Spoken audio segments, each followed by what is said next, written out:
আমার প্রিয় মুসলমান ভাইয়েরা, আমার আপনার নবী হায়াতুন নবী, জিন্দা নবী, নূরের নবী, নবী মুহাম্মদুর রাসূলুল্লাহ সাল্লাল্লাহু আলাইহি ওয়াসাল্লাম, তিনি তিনার কন্যা হযরতে ফাতেমা রাদিয়াল্লাহু আনহাকে বলেছেন যে ফাতেমা আমার কলিজার টুকরা। শুনছেন না হাদিস থেকে? এবং আমার নবীজি সাহাবায়ে কেরামদের কাছে বলেছেন, ও আমার সাহাবীরা, আমার হাসান হুসাইনকে ভালোবাসা পক্ষান্তরে আমি নবীকে ভালোবাসা। সুবহানাল্লাহ বলেন।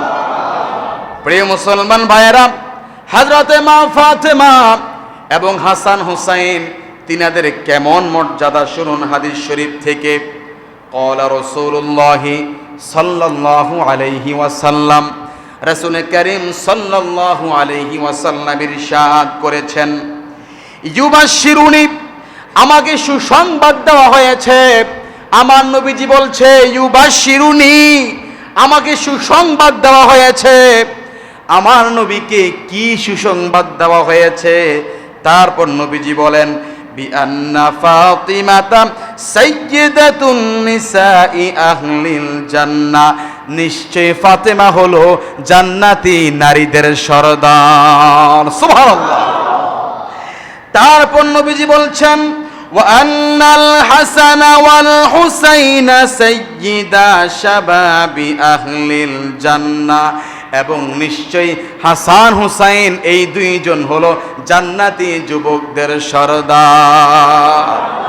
আমার প্রিয় মুসলমান ভাইয়েরা, আমার আপনার নবী নবী মুহাম্মদ মুস্তাফা সাল্লাল্লাহু আলাইহি ওয়াসাল্লামের কলিজার টুকরা কন্যা মা ফাতেমা, তিনি হলেন জান্নাতি নারীদের সরদার, আর ইমাম হাসান হুসাইন হলো জান্নাতি যুবকদের সরদার। এজন্য জবান খুলে বলেন তো আল্লাহু আকবার।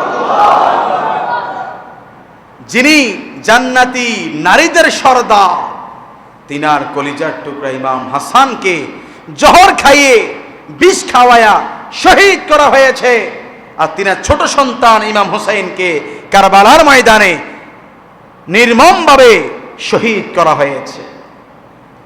আর ইমাম হাসান হুসাইনকে এইমাত্র বলেছি জান্নাতি যুবকদের সর্দার। আমার ভাইরা, যারা ইমাম হাসান হুসাইনকে শহীদ করেছে এদেরকে মুসলমান বলা যাবে